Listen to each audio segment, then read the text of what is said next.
All right, Ultimate Hoops Nation. My name is Reid Nelson. This is Izzy This is This Week in Rec. Lots on the docket today. Looking good. Ooh, in official apparel. I like that. So let's start here in Fridley, where we had a pretty eventful game between the Avengers and the Klub. The Avengers were up 4 with about 90 seconds to go. The Klub gets called for a flagrant, which probably shouldn't have been called. They get a technical. Zhao makes all 4 free throws. They're down 8. Long story short, the Klub comes clawing back in 90 seconds. Ends in a Kavaarian Williams floater at the buzzer, which we're showing right now. I had a chance to sit down and chat with Mr. Kavaarian Williams about said floater.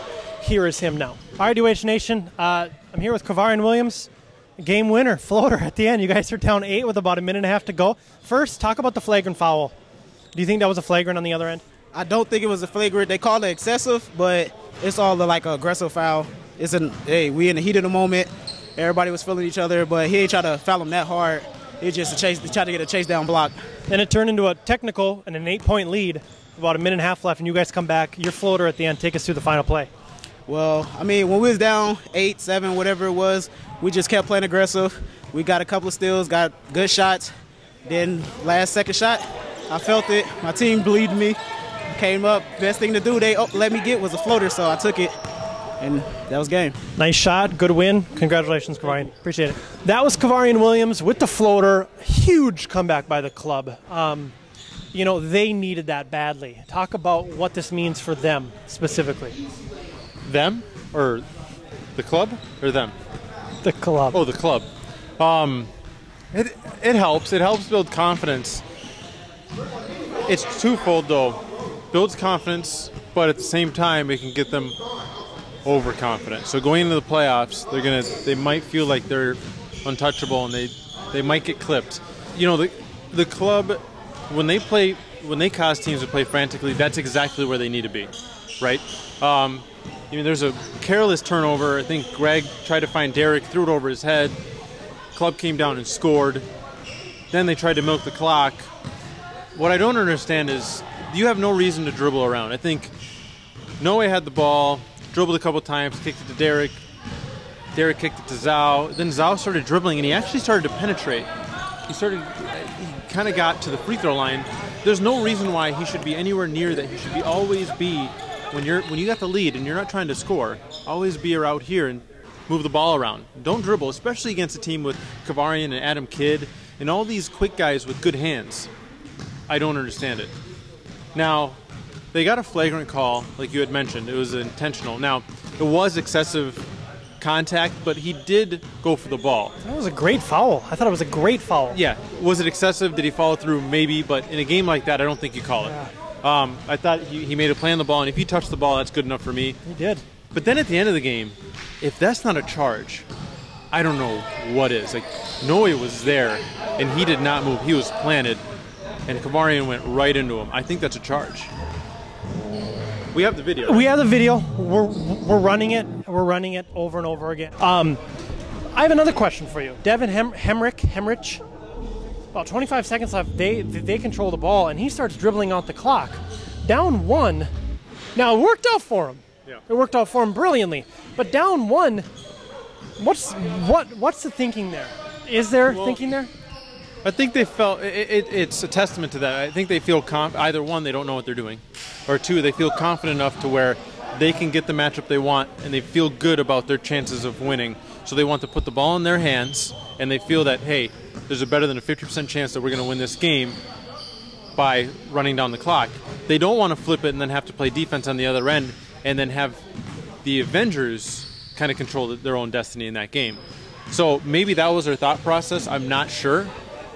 But if I was them, I would have tried to get a good quick bucket, isolate Devin on whoever you want to, or get Kavaarian isolated and then try to score a quick one and then play D. That's personally just kind of my thought, but I understand their strategy. I get it. Here's what I'm going to say. I'm going to go on a limb and say, I guess not really a limb. There will be no Fridley team in the Final Four.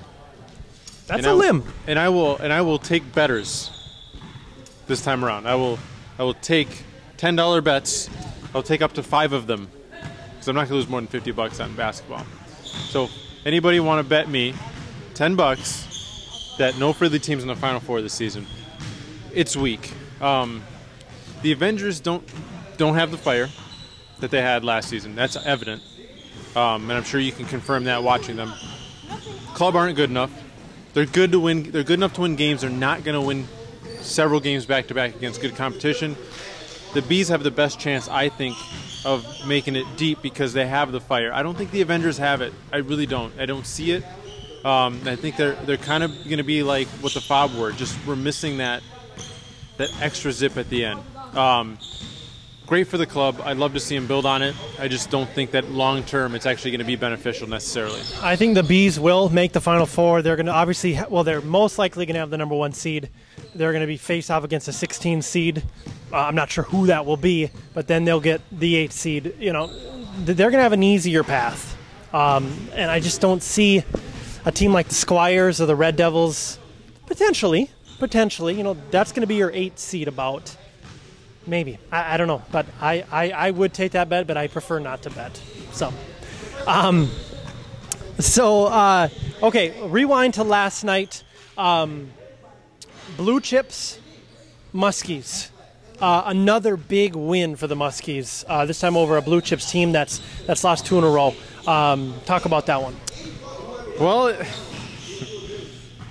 we should have Junius and Briggs guest appearance on this one to talk about. You know, Junius feels like he's got the Muskies playing phenomenal basketball, and he thinks his game plan is legit. Briggs thinks that it's the players, and they would actually be better in half court than in full court man-to-man, or full court press. They're not even man-to-man, just full court press. Briggs was actually kind of offended that Junius thought that his full court press was the reason why the Muskies won that game.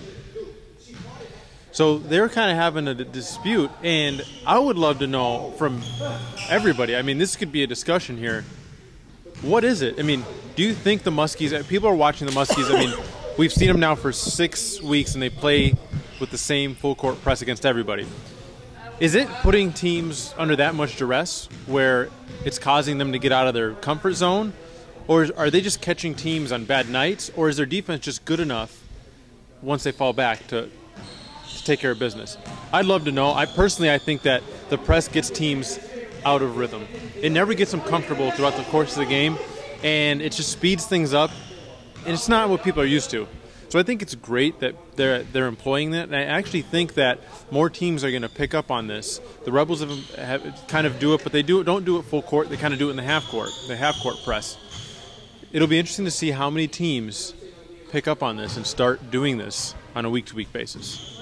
What do you think? It takes too much effort to do it successfully, is what I think. I mean, this is always going to be an offensive-driven league. That's why you see teams like the Rebels in the Final Four every single season, because guys are here to shoot threes. They are. So, I mean, I just don't see the effort that's needed to play a full-court press week in and week out. I just don't see it being successful. Or I don't see it catching on, personally. You know, I think them would be a great team. Yeah, I agree. To do that full court press. They can go into that full court press and they naturally drop down into a zone. It might not be a bad thing for them to explore. Okay, so you wanted to clarify the difference between a gorilla and a gorilla. So why don't we do that now? So Helmy and I always joke about this. For the uneducated people in this league, there are 2 types of gorillas. There's the gorillas, the one that eats the banana. I guess some gorillas could eat bananas too, but mainly bananas. Pictures of gorillas eating bananas, the animal. And then there's gorillas, okay, that are actually... point a gun at me? Gorillas, okay, that are actually militants. So there's 2 completely different gorillas. And I would love for people to eventually get the hang of it and find out the difference between the 2. I don't know what education system people are going through, but we've had this team name for about 3 years now, and either you think we are the morons and can't spell, or you don't know what a gorilla is. So just to clarify, I hope nobody gets it wrong moving forward. It's kind of embarrassing. Avengers drop how far? probably 8, 9, maybe 10. Is that where you see them ending up come playoff time? No, because they'll win their last 2. Yeah. And they'll probably sneak up because there's going to be some movement within within Bloomington. I think they'll probably end at about 6. I'm going to go with 6. And like I said, I don't think they're going to make the Final Four this season. I just don't see it unless things change with them in terms of, adding Zhao is phenomenal for your offense, but it's now watch Noe dribble around and rely on Zhao to make shots. The past couple games just have not looked very cohesive, and they actually haven't looked good throughout the course of the season. They struggled against UANO. They didn't look good against the Pigeons week 1. And I think the replacements, they didn't blow them out. It has been a rocky season for them. And the Turtles did this similarly, but they won those games. They let every team hang around, but they ended up winning them. Completely different, I think. So again, an announcement that I'll make again this week, I'm going to continue to make it, is next season we're going full jersey, either a full matching team jersey or an Ultimate Hoops jersey. Jerseys will be available at your Ultimate Hoops League nationwide. Or I shouldn't say that, where you have a region coordinator. So Dallas, Houston, Minnesota, Phoenix, This is This Week in Rec. New York. I know, I'm just, some people do tune in from across the country. They do. And apparently a lot of people from Waco, Texas. Really? Yes. We'll talk about that later off air. So okay, and then lastly we had, I don't want to call it an incident. We had a double technical ejection. Eric Spanier, it's going to go to the principal's office. Oh, yeah. Yeah, he lost his lid. He needs Eric Spanier get in contact with Mike Chill City Franklin. He knows a great guy, get you hooked up, something to calm you down. Question for you, serious though. Were you here for Lorenzo Butler? I was. Okay, how do they compare the situations? Very similar. Spanier was just as aggressive. However, he had about 26 less F-bombs. I think he only threw 2. Yeah, he wasn't, yeah, okay. But either way, I don't know how a grown individual can lose their mind to the point where you can't even have a conversation. They're outside of their body at this point, and it's over. His teammates couldn't talk to him. The other team couldn't. There's nobody in the gym that could have calmed him down. And I don't understand what the big deal was. The fouls that occurred in that game, they were like the ticky-tack. There were fouls. A lot of fouls called. There were a lot of fouls. Both teams were in the double bonus with like 6 minutes left in the first half. Both teams were getting the calls. It's not like he wasn't getting calls. He was getting all the calls. The problem he felt was maybe he thought they were intentional. They were intentional trips or intentional pushes, and I didn't think so. Big man 32 on their team is, if we thought Casey Schonauer was a pusher and a little cheap shot guy, this guy is the king of that. He was throwing elbows after whistles. Dirtiest guy in the league at this point. Paul Ferber, you're safe. But the game was chippy, but it wasn't uncontrollable chippy. It was just really aggressive from both sides. He got mad right away, and it just continued to build up, similar to Lorenzo. The difference is, for Lorenzo, he wasn't getting those calls. So he felt that the refs were against him, whereas for Spanier, he probably went to the line. He probably had 10 free throws in that game. What's he complaining about? I don't know. He got in Pat's face, and then he got in the ref's face. It was a mess. And I assume that the UH brass will lay down the hammer on him and throw the rule book at him and give him 2 games. What did Ray Rice get? 4 games? Ray Rice? Yeah, 4 games, right? Ray Rice got 2 games. 2 games. We're talking about Ray Rice right now. Yeah. The NFL player? Yeah. This is similar.